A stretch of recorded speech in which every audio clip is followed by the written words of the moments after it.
Welcome back to my channel Whiteboard e-learning. Dear student, in my previous video already we have completed the chapter exercise of the chapter number 3, that is the motion in a straight line. Now we'll complete from the 3.7 question number 3.7. So first of all, read the question number 3.7.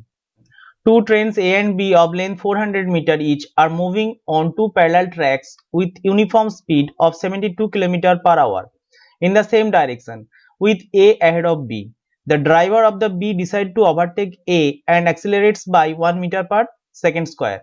If after 50 seconds the guard of B just brushes past the driver of A, what was the original distance between them?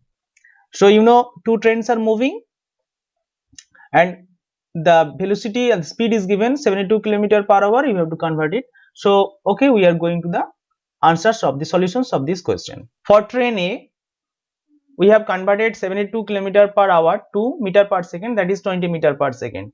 For the first train, it was moving uniform speed, that is A is equal to 0, t 50 seconds we have taken. So distance traveled by A, it is uniform velocity formula, S is equal to Vt, here ut 20 into 50,000 meter. For B, u is equal to 20 meter, same speed, 20 meter here or 20 meter here, also 20 meter, but here 1 meter per second square the acceleration for the case of the train B, and t the same second 50 seconds. Now distance traveled formula is s equal to ut plus half at square. So we have put the values. 2250 is the total distance covered by the distance train B. Now distance between the train A and train B just before time counting start. We have started counting time. Before that, how much distance in the train A and train B? That means the previous distance when we have started counting time. What was the distance? That distance can be 220, total distance traveled by B minus total distance traveled by A, that is 1250 meter. In the above answer, length of the train we have considered. Assuming trains are point object, if we consider the trains are point object, then length of train A and length of train B must be deducted from the previous answer. So you know this 400 meter, you know the train's length is given in the question is 400 meter. So from the total distance 400 meter plus 400 meter, two trains are there. So 1250 minus 800, that is 450 meters. So this was the actual distance if we consider the two trains are point object. If we consider the two trains are not point object, the body, then the answers will be 1250 meter. Okay, and NCERT book has given the answer 1250 meter, considering the two trains are a body. Okay, now go to the 3.8 question number. Now 3.8. On a two-lane road, car A is traveling with a speed of 36 km per hour. Two cars B and C approaches car A in opposite directions with a speed of 54 km per hour. Two cars B and C coming opposite direction. At a certain instant, when the distance AB is equal to AC, both being 1 km, B decided to overtake A before C does. What minimum acceleration of the car is required to avoid an accident? This answer can be found out from the relative velocity. So you have to find out the relative velocity of each car B and C with respect to the car A. Now go to the solution.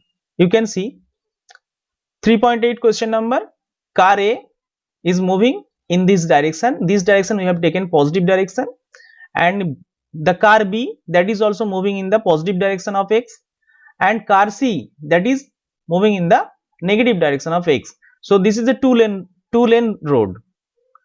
So if B want to overtake, both are 1 km away. You can see from this situation, from the figure you can understand AB is 1 km, that is the distance of car B from the car A, that is 1 km. Distance of car C from car A also 1 km. So at the same time they are moving in the same velocity here written, that is VB is equal to plus 15 km, BC is equal to minus 15 km according to the direction we have taken here. But at that time driver of the car B has decided to overtake, so he must have to accelerate the car. So now relative velocity of the car C, see this is the relative velocity of car C, that is VCA. So VC minus VA, so minus 15 minus of plus 10, that is minus 25 meter per second. Time required by the car C to cover 1 km to reach car A, that is 1000 by 25, because the car C is moving with a uniform speed, uniform velocity. That's why the formula is total distance by time taken, that is 40 seconds. So in that 40 second, the car C will come to that car. So in that 40 second, the car B, driver of the car B must have to accelerate so that to avoid accident. So in order to avoid accident, car B should be accelerated in 40 seconds. Let minimum acceleration of A and relative velocity of car B with respect to C is VBC, that is plus 15 minus of plus 10, that is plus 5 meter per second. So according to the equation of motion, that is AC equal to UT plus half AT square, we have put the formula AC equal to 1000 meter, 1 kilometer I have told you, and U is equal to at that time 5 meter per second with respect to the car A, and time taken already 40 second, that is the 40 second we have already found out. Now A is equal to 1 meter per second. So this minimum acceleration the driver of the car B should take up, otherwise there will be an accident. Okay, now go to the question number 3.9. 3.9.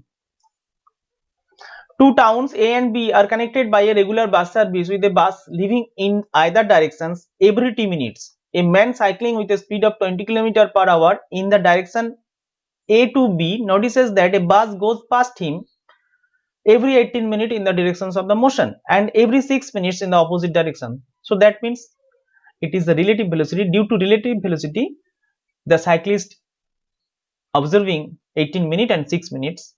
What is the period of time t of the bus service and with what speed assumed constant do the bus ply on the road? Now let us find the answer. That is 3.9. You can see this is a town A and town B. So from town A to town B, from town B to town A, the buses are plying, and the time period it is given capital T, and cyclist is moving from A to B.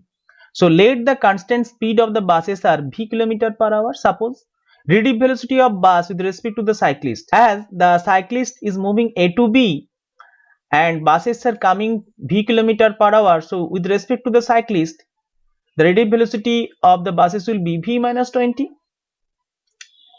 Okay, the cyclist velocity will be deducted from the velocity of the bus, that is v minus 20 km per hour. Relative speed of the bus with respect to the cyclist from B to A, that is v plus 20. The opposite direction, v minus or minus 20. So here v minus or minus 20, that is v plus 20 km per hour. Distance covered by the bus in time t, that is already in the question we have assumed the bus is moving in the uniform speed. So that is t is equal to vt. So we have framed here two equations. First equation, the 18 minutes when the cyclists are going from A to B and behind the cyclist bus is coming each and every 18 minutes. So 18 minutes by 60, so that is the time is equal to total distance, formula we have written here, distance by relative velocity. So distance by relative velocity, that is one equation. And next equation, the bus is also coming from B to A and the cyclist can observe the bus is coming in the forward direction, in the front direction, that is each and every 6 minutes. So 6 by 60, that is the time, this is the time, distance by time. So what is the total distance vt, and the time relative speed is given here because they are coming in the opposite direction, so it will be added up. So v plus 20, what is written here. Now dividing equation 1 by equation 2, we got v is equal to 40 km per hour. And from equation 1, if we put the value of v is equal to 40, then it will come out as 0.15 hour. If we convert it into 60, it will be 9 minutes. Okay, now go to the question number 3.10. A player throws a ball upward with an initial velocity, initial speed of 29.4 meter per second. Question number ABCD. What is the directions of acceleration during the upward motion of the ball? What are the velocity and acceleration of the ball at the highest point of its motion? Choose the x is equal to 0 meter and t is equal to 0 second to be the locations and time of the ball at its highest point vertically downward direction to be the positive direction of the x-axis, and give the signs of position, velocity and accelerations of the ball during its upward and downward motion. To what height does the ball rise, and after how long does the ball return to the player's hand? And here g is equal to 9.8 meter per second square and neglect air resistance. Okay, so now answers. First question was, what is the directions of the acceleration during the upward motions of the ball? Upward motions of the ball, the direction of acceleration is vertically downward. Question number B, what are the velocity and accelerations of the ball at the highest point of its motion? So at the highest point of the motion, the velocity will be 0 and acceleration always be 9.8 meter per second squared, and it will be downward always. Now see, choose the x is equal to 0 meter and t is equal to 0 second to be the locations and time of the ball at its highest point. So at the highest point we have chosen x is equal to 0 and t is equal to 0, and this direction from highest point to the ground we have taken as positive direction of x. During upward motion, the question is there, during upward motion positions will be, velocity will be, acceleration will be, we have to write.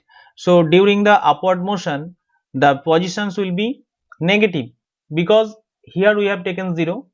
So this direction is actually the positive direction of x, towards this. The body is moving in the upward direction, so it is opposite direction of x, that's why we have taken negative. And the velocity that is also negative because these directions we have taken positive. Acceleration, that is always positive, and position, velocity, acceleration all will be positive. Now maximum height, there is a formula, h is equal to minus u square by 2g minus 29.4 square into by 2 into 9.8 minus 44.1 meter. Negative sign indicates the upward direction, the body is moving in the upward direction. So we will write the maximum height excluding the negative sign. Total time t is equal to 2u by g. So here if you got u as negative, so discard it and it will 2 times of u by g, that is 6 seconds. Okay, so question was, what was the total time to return the ball in the player's hand? So it will be 6 seconds. Now go to the question number 3.11. Read each statement below carefully and state with reasons and examples if it is true or false. A particle in one-dimensional motion with zero speed at an instant may have non-zero acceleration at an instant. With zero speed may have non-zero velocity. With a constant speed must have zero acceleration. With positive value of acceleration must be speeding up. So these are the statement you have to tell was true or false with reasons. The question is, with zero speed at an instant may have non-zero acceleration. Zero speed, non-zero acceleration. Yes, must be at the highest point of the thrown object. If a body is thrown vertically upward at the highest point, the velocity will be 0. But the acceleration is the acceleration under gravity. So it will be always be there and it will be 9.8 meter per second square downward direction. Now the question number 3.11b, that is a zero speed at an instant may have non-zero acceleration at the instant. Okay, so if there is a speed that is 0, that means the magnitude of the speed is 0. That we know velocity is a combination of magnitude and direction. If the magnitude is 0, then velocity will be 0. It will not be non-zero. It will be always be 0. Now question number C. With constant speed must have non-zero acceleration. Constant speed, that means we know acceleration is equal to v minus u by t. If constant speed means the velocity will not change, that means v is equal to u or u is equal to v, whatever may be, and v minus u, this term will be 0. That means acceleration is 0. So the statement is true. Now the question number 3.11d. With the positive value of acceleration must be speeding up. Positive value of acceleration, you know, A is equal to V minus U by T. This is a statement. It will be positive when V minus U will be positive. Otherwise, U is negative. It will also be positive. But statement is false. When U will be negative at T is equal to 0, then A will be positive. But it will not the example of speeding up. Thank you for watching my video. If you think video is helpful to you, don't forget to hit the like button and subscribe my channel for next upcoming videos. Thank you.